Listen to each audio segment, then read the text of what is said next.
الناس اتقوا ربكم الذي خلقكم من نفس واحدة وخلق منها زوجها وبث منهما رجالا كثيرا ونساء واتقوا الله الذي تساءلون به والأرحام إن الله كان عليكم رقيبا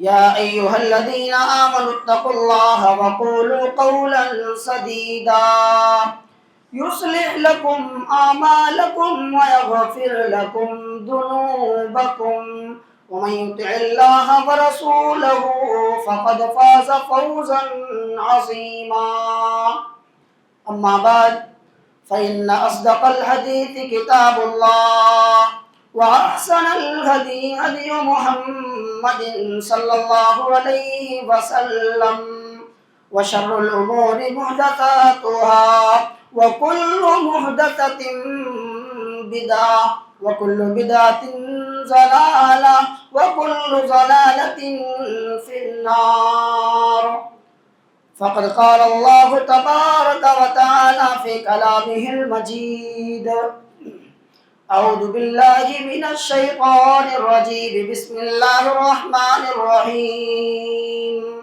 قاف والقرآن المجيد بل عجبوا أن جاءهم منذر منهم فقال الكافرون هذا شيء عجيب أئذا متنا وكنا ترابا ذلك رجل بعيد قد علمنا ما تنقص الأرض منهم وعندنا كتاب حفيظ بل كذبوا بالحق لما جاءهم فهم في أمر مريج أفلم ينظروا إلى السماء فوقهم كيف بنيناها وزيناها وما لها من فروج والأرض مددناها وألقينا فيها رواسي وأنبتنا فيها من كل زوج بهيج تبصرة وذكرى لكل عبد منيب ونزلنا من السماء ماء مباركا فأنبتنا به جنات وحب الحصيد والنخل باسقات لها طلع نضيد رزقا للعباد وأحيينا به بلدة ميتا كذلك الخروج كذبت قبلهم قوم نوح وأصحاب الرس وثمود وعاد وفرعون وإخوان لوط وأصحاب الأيكة وقوم تبع كل كذب الرسل فحق وعيد أفعينا بالخلق الأول بل هم في لبس من خلق جديد وقال تعالى في موضع آخر بسم الله الرحمن الرحيم ألف لام ميم أحسب الناس أن يتركوا أن يقولوا آمنا وهم لا يفتنون ولقد فتنا الذين من قبلهم فليعلمن الله الذين صدقوا وليعلمن الكاذبين وقال تعالى في موضع آخر أعوذ بالله من الشيطان الرجيم واتقوا فتنة لا تصيبن الذين ظلموا منكم خاصة محترم حاضرین جمعہ، دینی و ملی بھائیوں، محترم بزرگوں، نوجوان ساتھیوں، پیارے بچوں اور اسلامی ماؤں اور بہنوں، ہر قسم کی تعریف اللہ رب العالمین کے لیے ہے، جس نے ہمیں پیدا کیا اور ہماری رہنمائی کے لیے، جس نے دنیا میں یکے بعد دیگرے اپنے نبیوں کو بھیجتا رہا۔ درود و سلام ہو اللہ کے تمام انبیاء کرام پر، خصوصاً بالخصوص نبی آخر الزمان جناب محمد الرسول اللہ صلی اللہ علیہ وسلم پر۔ محترم حاضرین جمعہ، آج کے اس خطبہ جمعہ میں میرا موضوع ہے فتنوں کے دور میں مومن کا کردار۔ محترم حاضرین، اللہ کے رسول صلی اللہ علیہ وسلم نے قیامت کی بہت ساری چھوٹی چھوٹی نشانیاں بتلائی ہیں۔ آپ نے بتایا کہ جب یہ کام ہونے لگے تو سمجھ لو کہ قیامت آنے والی ہے۔ انہی نشانیوں میں سے آپ نے ایک نشانی یہ بتائی کہ جب قیامت قریب ہوگی تو فتنے بہت زیادہ نظر آئیں گے، ہر جانب فتنے ہی فتنے ہوں گے۔ بخاری کی روایت ہے، اللہ کے رسول صلی اللہ علیہ وسلم فرماتے ہیں کہ قیامت کی ایک نشانی یہ بھی ہے کہ ان یتقارب الزمان، زمانہ قریب ہو جائے گا۔ کیا مطلب زمانہ قریب ہو جائے گا؟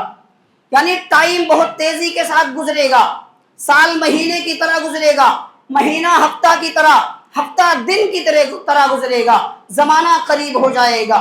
اور ایک نشانی یہ ہے وَلْتَكْثُرَ الْفِتَنُ، فتنے بہت زیادہ نظر آئیں گے، ہر جانب فتنے ہی فتنے ہوں گے۔